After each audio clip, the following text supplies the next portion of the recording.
सभी को जय जोहार।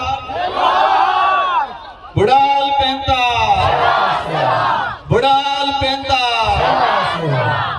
जिम्मेदारी आना, जिम्मेदारी आना। आप सभी को तहे दिल से जोहार। आज राजस्थान से नागांव, बस्तर, छत्तीसगढ़ 1,500 किलोमीटर दूर से आपने मुझे दिल से आमंत्रित किया और मुझे एक सौभाग्य मिला। और आप सबका जो प्रेम, आप सबका जो स्नेह, आप सबके अंदर एक अपनत्व की भावना ने हमारा दिल जीत लिया। आज गोरवाना समाज समन्वय समिति के द्वारा कार्यक्रम आदिवासी समुदाय के पुरखों द्वारा इस फसली त्योहार को पूरे देश के अंदर मनाया जाता है। ये कि अलग अलग के अंदर प्रकार अलग अलग नाम से संबोधित दिया, लेकिन ये जो फसली त्योहार, इसके बारे में जैसे मैंने समझा, मेरे इलाके के अंदर हम भील समूह से आते हैं। आदिवासी समाज का डीएनए, और ये आदिवासी समाज का डीएनए होने की वजह से आदिवासी, और यही आदिवासी आज आपके बीच में खिंच। साथियों, मंच पे विराजमान हमारे समस्त आदिवासी समुदाय के समस्त सामाजिक संगठनों के पदाधिकारी और हमारे बीच में यहाँ के स्थानीय सांसद महोदय, स्थानीय विधायक महोदय भी आए थे, उनका भी मेरी ओर से तहे दिल से सेवा जोहार करना चाहूंगा। साथियों, आप सबके दिमाग में कई प्रकार के सवाल होंगे। कई दिनों से प्रचार प्रसार चल रहा था कि राजस्थान से राजकुमार और सांसद है, वो यहां पर आ रहे हैं। मुझे इस काबिल बनाने के लिए बांसवाड़ा डूंगरपुर राजस्थान की जनता ने रात दिन मेहनत करके मुझे सांसद बना के दिल्ली के अंदर भेजा और ये उम्मीद की है कि उस क्षेत्र का तो प्रतिनिधित्व करना है, लेकिन पूरे देश के आदिवासी दलित पिछड़ों का भी प्रतिनिधित्व दिल्ली में करना है। ये जिम्मेदारी मुझे दी गई है और उसी अपनत्व की वजह से आज आपने मुझे आमंत्रित किया। साथियों, मैं इस इलाके में पहले आया था, एक बार विधायक था तो, और मैं मेरे पूर्व विधानसभा क्षेत्र की जनता को भी धन्यवाद देना चाहता हूं, जिस जनता ने मुझे 2 बार विधायक बनाया और वो भी राजस्थान के अंदर हाईएस्ट मतों से जिता के भेजा, और अब दूसरी बार मुझे सांसद बनने का अवसर मिला। मंच पे बुलाया जाता है, मंच पे बुलाने से पहले क्या कहा जाता है कि ये उस देश के प्रधानमंत्री या राष्ट्रपति महोदय हैं जिस देश को महान कहा जाता है। क्या संबोधन दिया जाता है कि ये इस देश के प्रधानमंत्री या उस देश के राष्ट्रपति महोदय है जिस देश को महान कहा जाता है, उस देश में अतिथि देवो भव कहा जाता है, मतलब मेहमान भगवान के बराबर होता है, ये कहा जाता है। उस देश से हम ये आ रहे हैं, ये संबोधन दिया जाता है। ये संबोधन दिया जाता है कि भारत देश में विविधता होने के बावजूद, अनेक धर्म, अनेक संस्कृति, अनेक जातियां होने के बावजूद भारत देश के अंदर एकता है, ये परिचय देके हमारे यहाँ के प्रधानमंत्री महोदय को विदेश में संबोधित किया जाता है।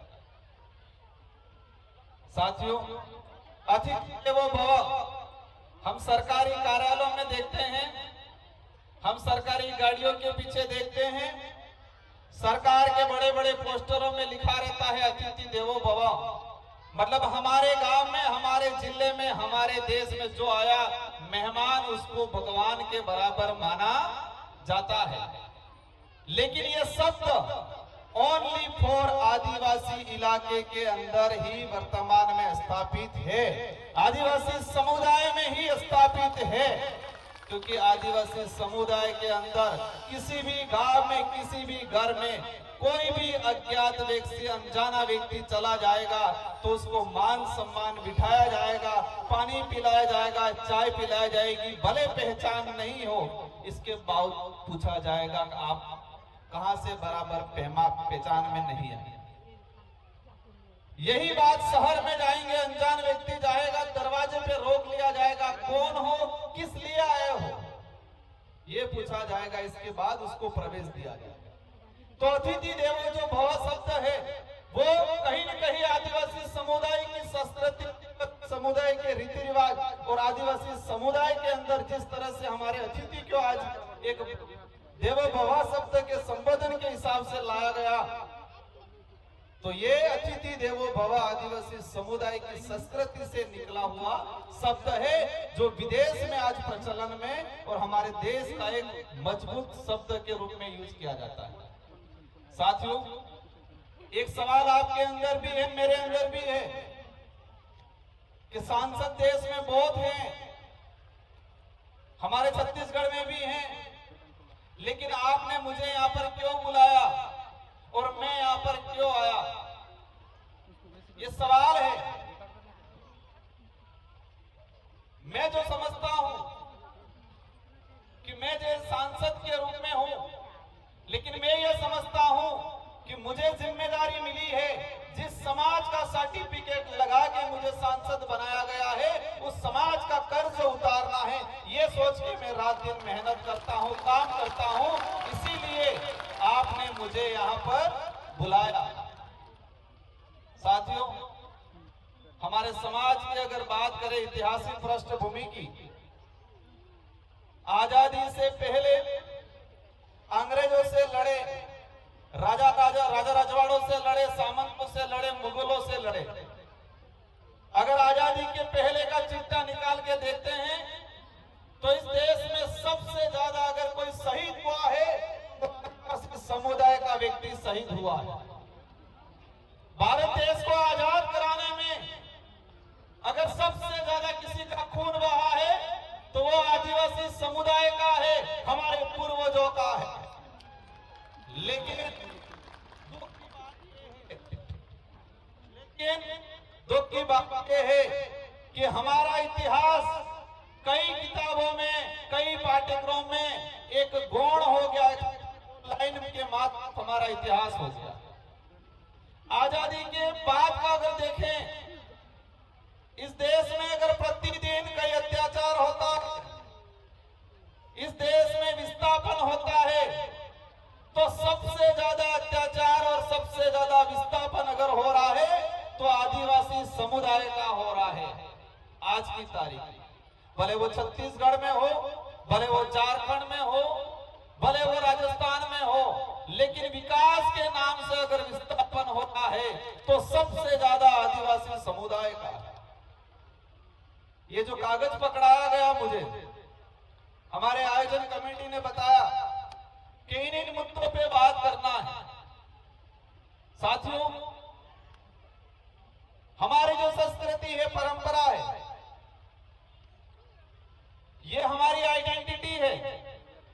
अगर वो आइडेंटिटी नहीं रहेगी तो हमारी पहचान खत्म हो जाएगी, और पहचान खत्म हो जाएगी तो प्रमाण पत्र मिलना भी मुश्किल हो जाएगा, और प्रमाण पत्र मिलना मुश्किल हो गया तो हम अधिकारी, नेता बनना भी मुश्किल हो जाएगा।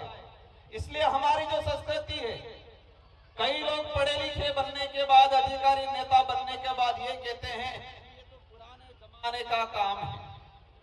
हमारी संस्कृति के बारे में, हमारी पूजा पद्धति के बारे में कुछ लोग तर्क देते हैं कि जमाना बदल गया है, हमको बदलना पड़ेगा, कब तक ऐसे न ऐसे रहोगे, ये कहा जाता है। लेकिन वो उसको उस काबिल कहलाने के लिए और उस काबिल बनाने में संस्कृति का बहुत बड़ा योगदान है। जो व्यक्ति ऊपर जाके ये बोलता है, उसको उस काबिल बनाने में इस संस्कृति का बहुत बड़ा योगदान है। और हमारे आदिवासी समुदाय की संस्कृति, हमारी परंपरा, रीति रिवाज हमारे विकास में कहीं पर भी बाधक नहीं है, वो हमेशा सहायक के रूप में काम करती है। हमारी संस्कृति हमारे विकास में सहायक है, न कि बाधक है। बाधक नहीं है, सहायक है। साथियों, इस देश दुनिया में जो माहौल बना है वर्तमान, और छत्तीसगढ़ इतना सुंदर इलाका है, भौगोलिक दृष्टि से स्वच्छ, यहाँ के लोगों का जो व्यवहार है, हमारे समुदाय के अंदर जो प्रेम भावना है, वो अन्य इलाकों से सबसे बढ़िया हमारे यहाँ के लोगों का दिल है, मन साफ है। एक सुंदर छत्तीसगढ़ को पूरे देश में अलग नजरिए से देखा जा रहा है। आज मुझे दुख है इस बात का, एक सुंदर छत्तीसगढ़ जो भौगोलिक दृष्टि से, सांस्कृतिक दृष्टि से, यहाँ के लोगों का व्यवहार, यहाँ के लोगों का प्रेम भाव पूरे देश बेस्ट, छत्तीसगढ़ को पूरे देश में वर्तमान में एक अलग नजरिए से देखा जाता। देश की राजधानी में कोई न्यूज छपती है, या हमारे राजस्थान में, प्रदेश में कहीं छत्तीसगढ़ के बारे में सबसे पहले अगर कोई बात आती है, तो कोई भी न्यूज छपती है, तो एक ही बात बोली जाती है उस न्यूज में। क्या बोला जाता है कि नक्सलाइट इलाका। आज मैं छत्तीसगढ़ आया तो जो आदिवासी समुदाय के विरोधी जो विचारधारा के लोग हैं, वो राजस्थान में भी कह रहे हैं कि राजकुमार रोड नक्सलाइट इलाके में गया है। राजस्थान या किसी भी देश के कोने में ये किसी भी न्यूज़पेपर में आज तक ये नहीं छपा कि छत्तीसगढ़ भौगोलिक दृष्टि से सबसे सुंदर है, वहां पर आदिवासी समुदाय रहता है, और आदिवासी समुदाय की एक विशेष पहचान है, एक शानदार कल्चर है। ये कहीं नहीं बताया जाता, कर दिया जाता है। पिछले इन 8 महीनों के अंदर छत्तीसगढ़ में 150 के आसपास लोगों को मारा गया है नक्सलाइट के नाम से। मैं ये नहीं कह रहा हूं कि सारे के सारे निर्दोष थे, हैं कुछ लोग गलत, लेकिन इसमें कई ऐसे लोग हैं जो बेचारे निर्दोष हैं। हो रहा है कि नहीं हो रहा है? हो रहा है। ये किस लिए हो रहा है? यहाँ पर मैंने एक चीज देखा, इस इलाके के अंदर कई इलाका ऐसा है जहां पर आदिवासियों की स्थिति कैसी है वो नहीं पता है। आदिवासियों को एजुकेशन मिल रहा है कि नहीं मिल रहा है वो नहीं पता है। आदिवासियों के गांवों तक सड़क जा रही है वो नहीं पता है। और कई इलाका ऐसा है कि उन इलाकों के अंदर आदिवासी समुदाय के आधार कार्ड भी नहीं बने हैं, वोटर आईडी भी नहीं बने हैं। लेकिन दूसरी ओर छत्तीसगढ़ के एक एक पहाड़ में कौन सा मिनरल है, कहां से कोयला निकल रहा है, कहां से आयरन निकल रहा है, कहां से सोना निकल रहा है, ये सारा खंगाल लिया सरकारों ने। लेकिन आदिवासियों की स्थिति के बारे में ज्यादा खंगाला नहीं है। एक एक पहाड़, छत्तीसगढ़ का एक एक इलाके की एक एक मिनरल्स के बारे में सरकार के पास रिपोर्ट है कि इस इलाके में ये आयरन निकलेगा, इस इलाके में सोना निकलेगा, यहाँ पर कोयला निकलेगा, यहाँ पर बॉक्साइट निकलेगा, ये सब आंकड़ा है। लेकिन किस इलाके में आदिवासियों की क्या स्थिति है, ये आंकड़ा सरकारों के पास नहीं है। ये सामाजिक कार्यक्रम है, मैं यहाँ पर राजनीतिक बात नहीं करना चाहूंगा, लेकिन इसमें जो लिखा हुआ है कि आदिवासी समुदाय का विस्थापन। साथियों, मैंने देखा पिछले समय में इस देश के अंदर टाइगर प्रोजेक्ट बनाए।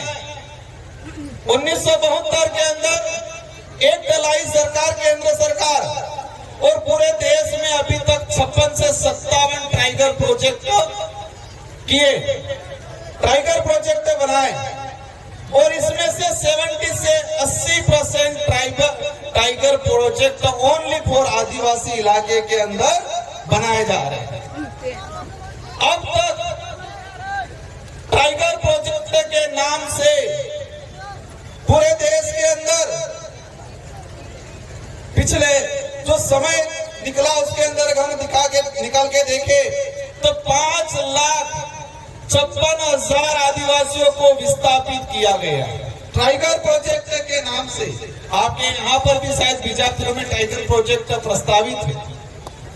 इससे चौंकन करने वाली बात 1972 से लगा के 2021 तक 2.5 लाख आदिवासी विस्थापित हुए, लेकिन 2021 से 2024 तक मात्र 4 साल के अंदर 3 लाख लोग विस्थापित हुए। 3 लाख लोग विस्थापित किए गए टाइगर प्रोजेक्ट के नाम से।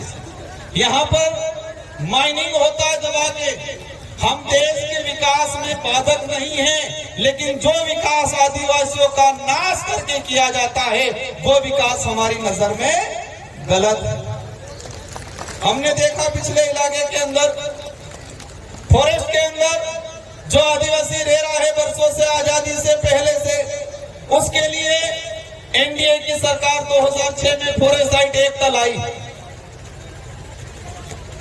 लेकिन छत्तीसगढ़ का ही मैंने आंकड़ा निकाला, पिछले 5 साल के अंदर 100 से 200 हेक्टेयर जमीन भी फॉरेस्ट राइट एक्ट के तहत आवंटन नहीं किया गया।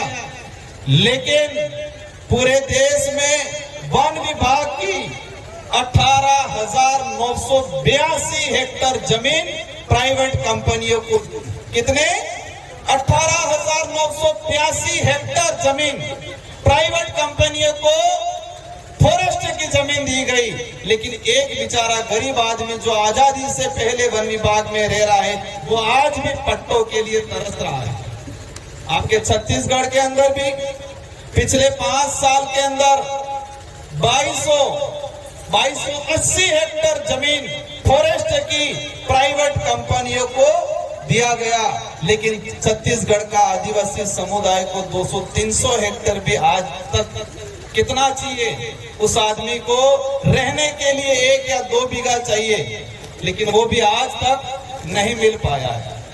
साथियों, ये लड़ाई लंबी है। ये लड़ाई राजनीति करने की भी नहीं है। ये लड़ाई जो हमारे पुरखे लड़के गए, हम बिरसा मुंडा जी को याद करते हैं, गुंडाधर बाबा को याद करते हैं, तिलका मांझी को याद करते हैं। उन लोगों ने जल जंगल जमीन की लड़ाई लड़ी। हम जल जंगल जमीन का नारा जरूर लगा लेते हैं, लेकिन जल जंगल जमीन को उजाड़ कौन रहा है उसके बारे में आज भी अनभिज्ञ। हमने देखा छत्तीसगढ़ के अंदर बड़ी बड़ी कंपनियां आई। आप सभी आंदोलन करते हो क्योंकि आपकी जमीन हड़पी जाती है, आपको विस्थापित होना पड़ा है। एक रिसर्च कंपनी का डाटा आया कि देश के अंदर जो आदिवासी समुदाय है इसमें से 70% आदिवासी अपने जीवन काल में एक बार विस्थापित होता है। अपने जीवन काल में 100-150 साल के अंदर आदिवासी समुदाय एक बार विस्थापित होता है। एक सर्वे रिपोर्ट आई। साथियों, हम विरोध करते हैं, आंदोलन करते हैं, लेकिन हमें यह भी ध्यान रखना है कि छत्तीसगढ़ इलाके के अंदर जो माइनिंग कंपनियां हैं, बड़ी बड़ी कंपनियां हैं, उस कंपनियों से चुनाव के दौरान इलेक्ट्रॉनिक बोर्ड के रूप में कौन पार्टियां चंदा ले रही है उस पर भी जाना पड़ेगा।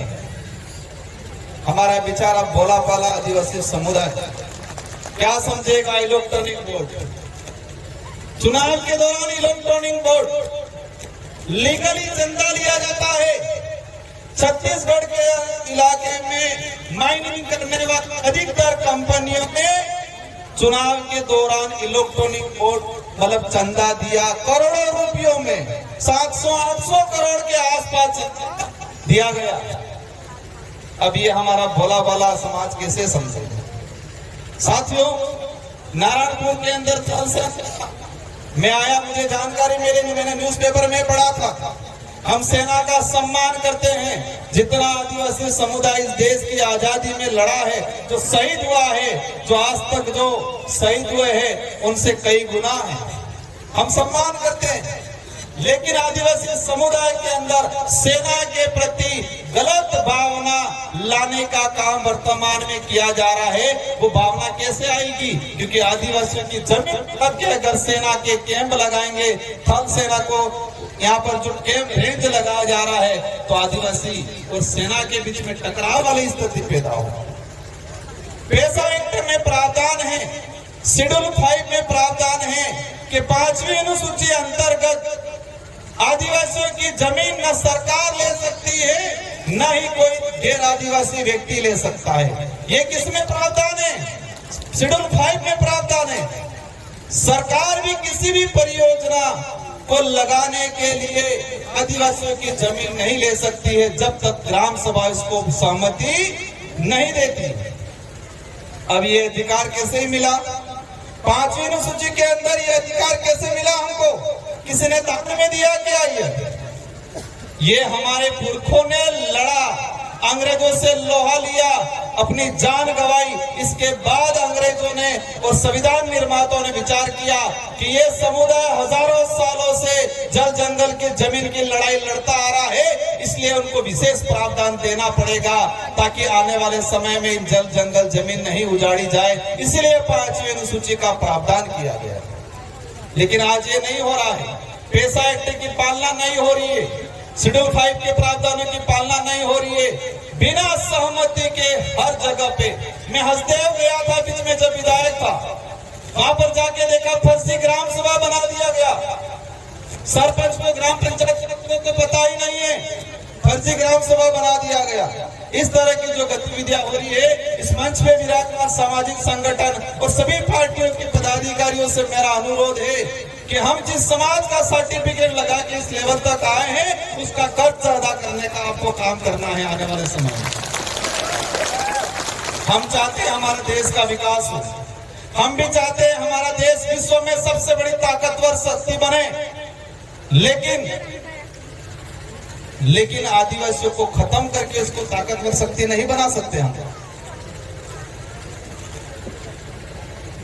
साथियों, लंबे समय से हमारे इस इलाके के अंदर देखा गया है फर्जी प्रमाण पत्र वाला। कुछ लोग आदिवासियों से नफरत करते हैं, लेकिन रिजर्वेशन का लाभ लेने के लिए फर्जी प्रमाण पत्र पूरे देश में बनाए जा रहे हैं। आपके बस्तर में भी बनाए जाते होंगे, छत्तीसगढ़ में भी बनाए जा रहे हैं, पूरे राज्य में बनाए जा रहे हैं।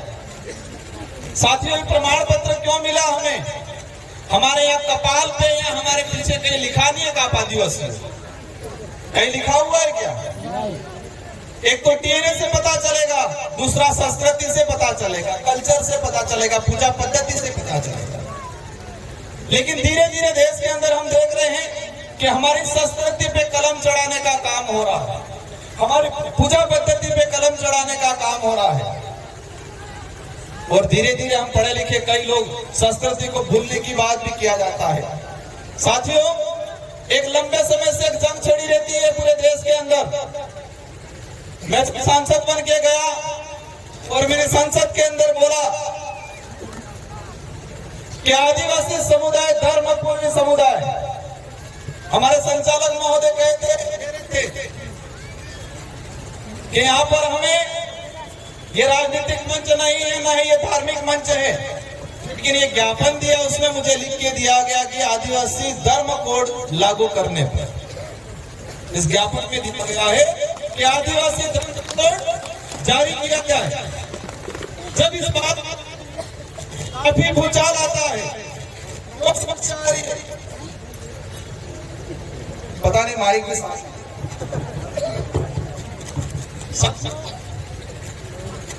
मैं आज वहां इस बस्तर इलाके के अंदर कोंडागांव में मैंने सभी धर्मों को नजदीक से देखा है, सभी धर्म की धार्मिक परंपरा को भी देखा है। जैन धर्म की परंपरा को देखा, हिंदू धर्म की परंपरा को देखा, ईसाई धर्म की परंपरा को देखा, बौद्ध धर्म की परंपरा को देखा है। लेकिन आदिवासी समुदाय की धर्म परंपरा, भक्ति परंपरा, हमारी पूजा पद्धति किसी भी धर्म से मेल नहीं खाती। इसीलिए अपनी आइडेंटिटी को लेके पूरा देश का आदिवासियों का अलग से धर्म कोड की मांग कर रहे हैं। क्या इस बात आप सभी सहमत हो? पक्का? सहमत कौन नहीं है? सब सहमत हैं। हम ये कहते हैं कि हमारा बाप, हमारे खुद के बाप की बात करते हैं तो दूसरों को दिक्कत थोड़ी होनी चाहिए। होनी चाहिए क्या? एक जंग छड़ी हुई पूरे देश के अंदर। हम किसी भी धर्म के विरोधी नहीं है, हम किसी भी धर्म के विरोधी नहीं है, लेकिन आदिवासियों की अपनी परंपरा, अपनी आइडेंटिटी को बचाना हमारी जिम्मेदारी है। और उसमें जब भी बात करते हैं, मैंने संसद के अंदर भी कहा था कि आदिवासी समुदाय न ईसाई है, न सिख है, न बौद्ध है, आदिवासी आदिवासी है। हमें आदिवासी की संस्कृति, हमारी आइडेंटिटी को बरकरार रखना। आप सभी के साथ से हमारी लड़ाई धर्म की भी, एक बात ये भी समझना है, हमारी लड़ाई हमारी संस्कृति बचाने की है। हमारी लड़ाई हमारा इतिहास को, वास्तविक इतिहास को आने वाली पीढ़ी को बताने की है। हमारी लड़ाई रिजर्वेशन की है, हमारी लड़ाई जंगल जमीन की है, हमारी लड़ाई आइडेंटिटी बचाने की है। लेकिन धर्म की बात इसलिए बार बार छेड़ी जाती है कि इस देश के अंदर हमने देखा कि आदिवासी समुदाय कई इलाके में ईसाई भी बना हुआ, कई इलाकों में आदिवासी समुदाय, महाराष्ट्र का कुछ इलाका उधर मुस्लिम भी बना हुआ है, कुछ इलाकों में आदिवासी समुदाय हिंदू भी बना हुआ है, कुछ इलाकों में आदिवासी समुदाय सिख भी बना हुआ है। इस देश के प्रत्येक कोने में, हर इलाके में आदिवासी समुदाय है, लेकिन अलग अलग धर्मों में बटा हुआ। इसी वजह से छत्तीसगढ़ या बस्तर या किसी झारखंड में आदिवासी समुदाय पे अत्याचार होता है तो देश का आदिवासी एक नहीं हो पा रहा है। हम देखते हैं मणिपुर के अंदर भारत का हिस्सा है, मेते समुदाय और कुकी समुदाय, दोनों समुदाय आदिवासी है, लेकिन दोनों का धर्म अलग अलग है। और धर्म की लड़ाई वो ऐसे मरे हैं, ये ऐसे लड़े हैं कि आपस में अपने एक दूसरे को काट रहे हैं। इसलिए हम कहते हैं कि आदिवासियों की अपना अलग से धर्म व्यवस्था होनी चाहिए। किसी को कुछ मानना है माने, हमें कोई दिक्कत नहीं, जिसको जो मानना है। इस देश का संविधान ऐसे हर व्यक्ति को अपने हिसाब से धर्म मानने का देता है। और इस देश का पहला उदाहरण भीमराव अम्बेडकर जी, अपन सब छात्र संविधान निर्माता, उन्होंने अक्टूबर 1956 में 4 लाख लोगों के साथ बौद्ध धर्म अपनाया। कौन सा धर्म अपनाया? बौद्ध धर्म। क्योंकि संविधान राइट देता है कि हर व्यक्ति को हिसाब से मानना है। लेकिन यह सच्चाई है कि आदिवासी समुदाय की अपनी धर्म परंपरा, अपनी पूजा पद्धति अनेक धर्मों से अलग है और सभी धर्मों से पहले है। जिन धर्मों का निर्माण ही नहीं हुआ, उस समय से आदिवासी समुदाय अपनी पूजा पद्धति करते हैं। लेकिन ये देखा गया है कि राजनीतिक लाभ लेने के लिए अपने राजनीतिक लाभ लेने के लिए कुछ लोग हमारे आदिवासी समुदाय को धर्मों में बांट के राज करना चाहते हैं। साथियों, मैं कई बार बोलता हूं कि आदमी एक तो शरीर से विकलांग होता है, अपने हाथ पैर से। अगर हाथ पैर से विकलांग अपन को दिखता है कि इसका हाथ टूटा हुआ, इसका पैर टूटा हुआ है, लेकिन इस देश में कुछ विचारधारा ऐसी है जो इंसान को दिमाग से विकलांग बनाने का काम। मेरी बात को समझे होंगे आप? इस देश में कुछ विचारधारा ऐसी है जो हमारे समुदाय के कुछ लोगों को दिमागी रूप से, मानसिक रूप से विकलांग बनाने का काम करता है। हम आंखों से अंधा है उसको कह सकते हैं आगे खड्डा है, वो अपनी बात मान लेगा, लेकिन जो दिमाग से अंधा है उसको कहेंगे आगे खड्डा है, तो से लड़ने के लिए आएगा। और यही हो रहा है आज। आप जब अधिकारों की बात करोगे, आप जो संस्कृति की बात करोगे, आप आदिवासी धर्म कोड की बात करोगे, सबसे पहले आप जो मानसिक रूप से विकलांग है वो आपके सामने आके खड़ा रहेगा, आपसे लड़ेगा। यही स्थिति पूरे देश के अंदर बनी हुई है। साथियों, रिजर्वेशन की बात करें, हमें ये दिक्कत है आज तक हमारे आदिवासी इलाके के अंदर अनेक कटाई होती है, कुछ पार्टियां भी कराती है, हमें कोई दिक्कत नहीं, लेकिन हम ये चाहते हो आदिवासियों का भला चाहते हो तो दूसरी कथाएं लगे नहीं लगे, लेकिन संविधान की कथा भी लगाया करो कभी कि आदिवासियों के क्या क्या अधिकार है वो भी बताने की बात करो। सभी प्रकार की कथा चलती है, सभी प्रकार के आयोजन होते हैं, लेकिन मेरा एक निवेदन है कि हमें दूसरी कथा लगे नहीं लगे, लेकिन संविधान के संबंधित कथा लगाया करो और इसमें आदिवासियों के क्या अधिकार है वो भी बताने की बात किया करो। हम लोग शिक्षा की बात करते हैं, शिक्षा कितने प्रकार की है? 3 प्रकार की शिक्षा है। पहली जो हमें परिवार से और समाज से सीखने को मिलता है। किससे मिलता है? परिवार से, समाज से सीखने को मिलता है, वो पहली शिक्षा है। और दूसरी शिक्षा जो पाठ्यक्रम के माध्यम से नौकरी प्राप्त करने के लिए मिलती है शिक्षा। और तीसरे नंबर की शिक्षा जो किसी पाठ्यक्रम में नहीं पढ़ाई जाती है, वो शिक्षा है आपके संवैधानिक कई अधिकार, आपका इतिहास, आपका कल्चर, आपकी आइडेंटिटी, वो शिक्षा भी प्राप्त करने की जरूरत है।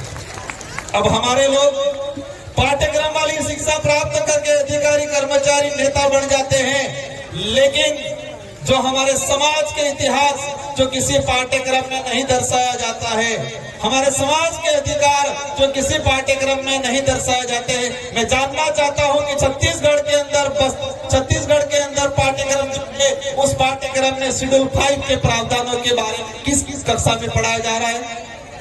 पढ़ाया जा रहा है किसी कक्षा में? क्यों नहीं पढ़ाया जा रहा है? पेशायुक्त कानून क्यों नहीं पढ़ाया जा रहा पाठ्यक्रम में? आदिवासी समाज पे, आदिवासी समाज की बहन बेटियों पे इस देश में 100 साल तक स्तन टैक्स लगा है। क्या लगा है? स्तन टैक्स। उसको किसी पाठ्यक्रम में क्यों नहीं पढ़ाया जा रहा है? आप 6000 साल पुरानी बात तो पाठ्यक्रम में पढ़ा रहे हो, लेकिन 300 साल, 250 साल पहले हमारी बहन बेटियों पे स्तन टैक्स के बारे में क्यों नहीं पढ़ाया जा रहा है? आजादी से कुछ समय पहले तिलका मांझी, बिरसा मुंडा के बारे में क्यों नहीं पढ़ाया जा रहा है? मैंने देखा है एनसीईआरटी के अंदर पिछले 10 सालों के अंदर आदिवासी समुदाय के इतिहास के संबंधित, आदिवासी समुदाय के अधिकार के संबंधित अगर कहीं छोटा मोटा भी था, उसको भी हटाने का काम किया है। एनसीईआरटी की 12वीं की किताब बिरसा मुंडा का इतिहास लिखा था, बिरसा मुंडा के उपदेश लिखे थे। बिरसा मुंडा ने कहा था कि आदिवासी समुदाय की पूजा पद्धति अनेक धर्मों, अन्य धर्मों से अलग है, वो किसी भी धर्म में मेल नहीं खाती। बिरसा मुंडा जी ने उपदेश दिया था। एक लेखक ने लिखा था, वो कई सालों से एनसीईआरटी में पढ़ाया जाता था, लेकिन 2024 में उसको हटा दिया गया और कहा कि आदिवासी बिरसा मुंडा जी हिंदू धर्म को अपनाना यूं के चले गए, पर वो सच्चाई नहीं था। मैं किसी धर्म का विरोधी नहीं हूं, लेकिन ये बात जरूर है कि आदिवासी समुदाय सभी धर्मों से पहले है। आदिवासी समुदाय की अपनी खुद की धार्मिक व्यवस्था है, ये सच्चाई है।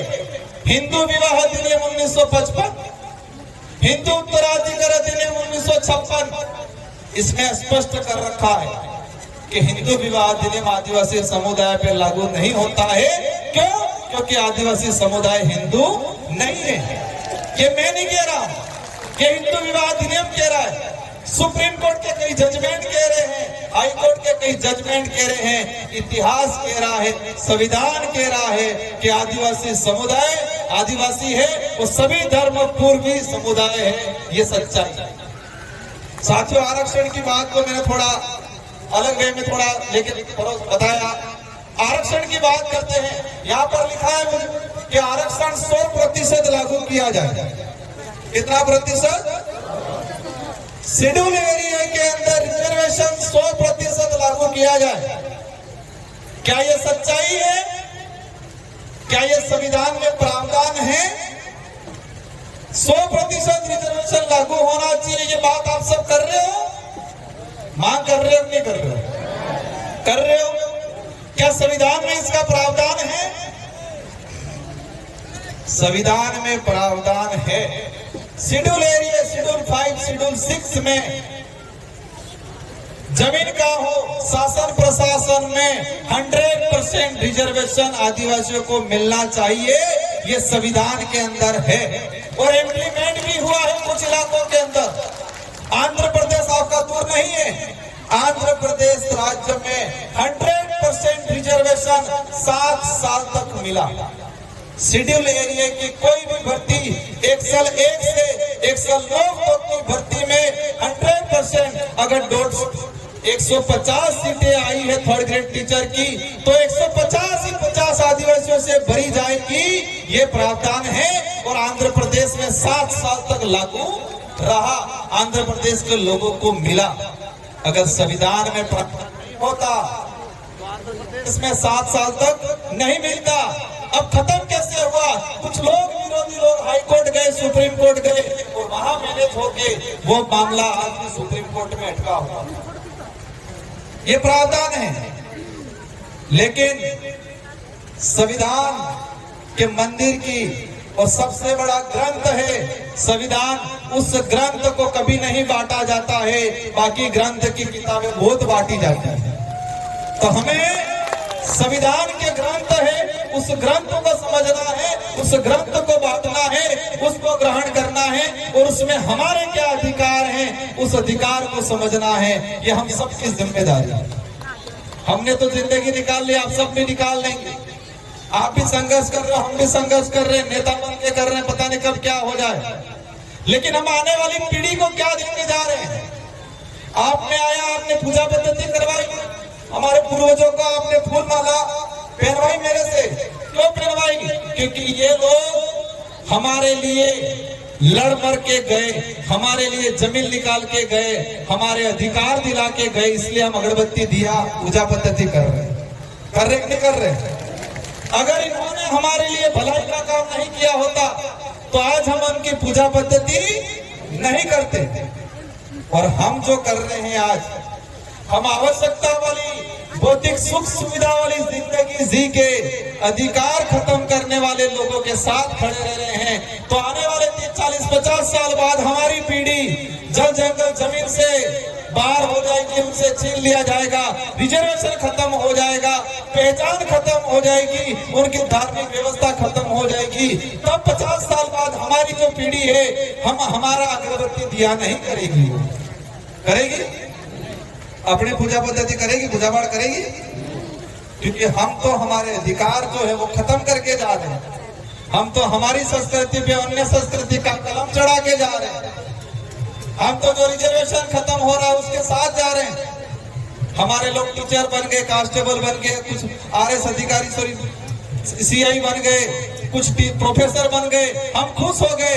लेकिन देश के अंदर सुप्रीम संस्था है, IITN है, IIM है, विश्वविद्यालय है, वहां पर छत्तीसगढ़ का एक भी आदिवासी प्रतिनिधित्व नहीं है IITN में।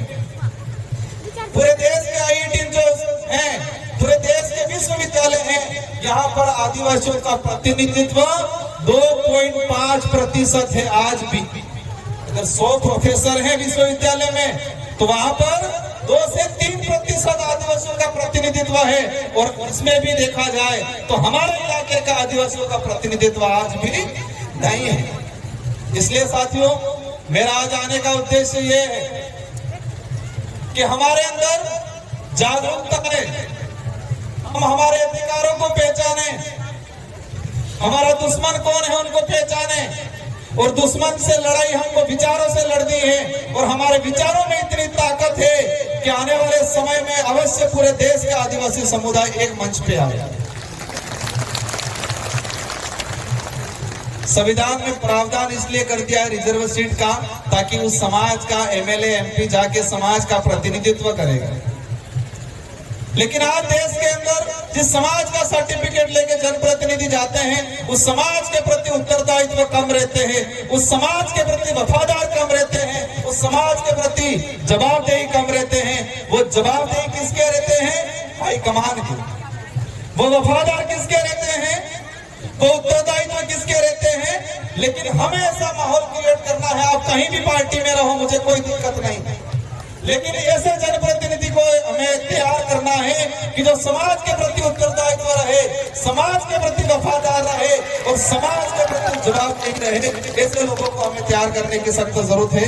साथियों, समय काफी हो चुका है, मुझे भी जाना है, लेकिन मैं आपसे एक निवेदन करके जाना चाहूंगा। ये संस्कृति, ये आपकी ताकत है। ये बोली भाषा, हल्बी भाषा, गोंडी भाषा, ये हमारी आइडेंटिटी है। और आंदोलन छेड़ना है कि हल्बी भाषा, गोंडी भाषा को राज्य लेवल पे 8वीं सूची के अंदर केंद्र सरकार को प्रस्ताव भेजो।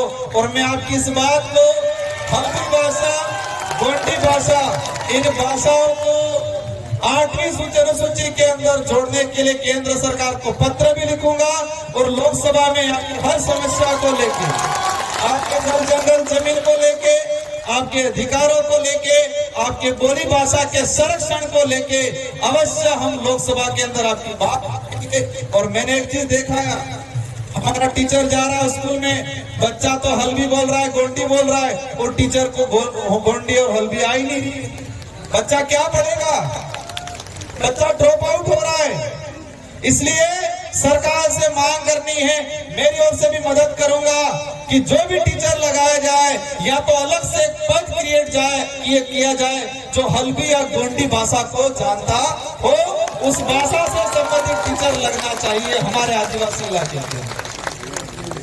या जो भी आरपीएससी आपके यहाँ जो एग्जाम होते हैं, उस एग्जाम में ये किया जाए कि 5% या 10% हल्बी गोंडी भाषा के नंबर होने चाहिए। जिसको गोंडी और हल्बी आती है उसी को 10% नंबर दिया जाए, ये प्रावधान होना चाहिए। तो ही हमारी भाषा बचेगी, और भाषा बचेगी तो हमारी आइडेंटिटी बचेगी। इन्हीं शब्दों के साथ आप सबको दिल से धन्यवाद, आभार। आप सभी से अंत में यही अनुरोध है कि आप हमारे बच्चों को पढ़ाना है, हमारे बच्चों को हमारे हक अधिकार को जानने के लिए कहना है। हमें वास्तविकता की ओर ले जाना है, हमें काल्पनिकता की ओर नहीं जाना है। हमें 300 साल पुराना हमारा समाज का जो इतिहास है उसको समझना है। 6,000 साल पुराने इतिहास को समझेंगे चल जाएगा, लेकिन 500 साल पहले हमारे समुदाय के साथ जो अन्याय हुआ है उसको समझने की जरूरत है। इन्हीं शब्दों के साथ अतिथि, सारी हमारी नागरिक शक्ति, सारी महिलाएं, पुरुषों और सारे हमारे आदिवासी समुदाय के युवा साथियों को धन्यवाद। और एक बात अंत में कहना चाहूंगा कि हमारे अंदर आदिवासी होनी चाहिए। हम गोंड है, आप उराव हो, आप अन्य समुदाय हो, लेकिन आदिवासी के नाम से सभी को एक होने की जरूरत है। अगर देश लेवल पे हमें समुदाय को आत्मनिर्भर बनाना है तो इन्हीं शब्दों के साथ आप सबको धन्यवाद। मैं भले राजस्थान से सांसद हूँ, लेकिन छत्तीसगढ़ की, बस्तर की कोई भी बात आएगी, हम लोग राजस्थान के अंदर आंदोलन करेंगे और देश की संसद के अंदर भी आपकी बात को उठाएंगे। इन्हीं शब्दों के साथ आप सबको धन्यवाद, आभार। जय जवाहर, जय भारत, जय संविधान।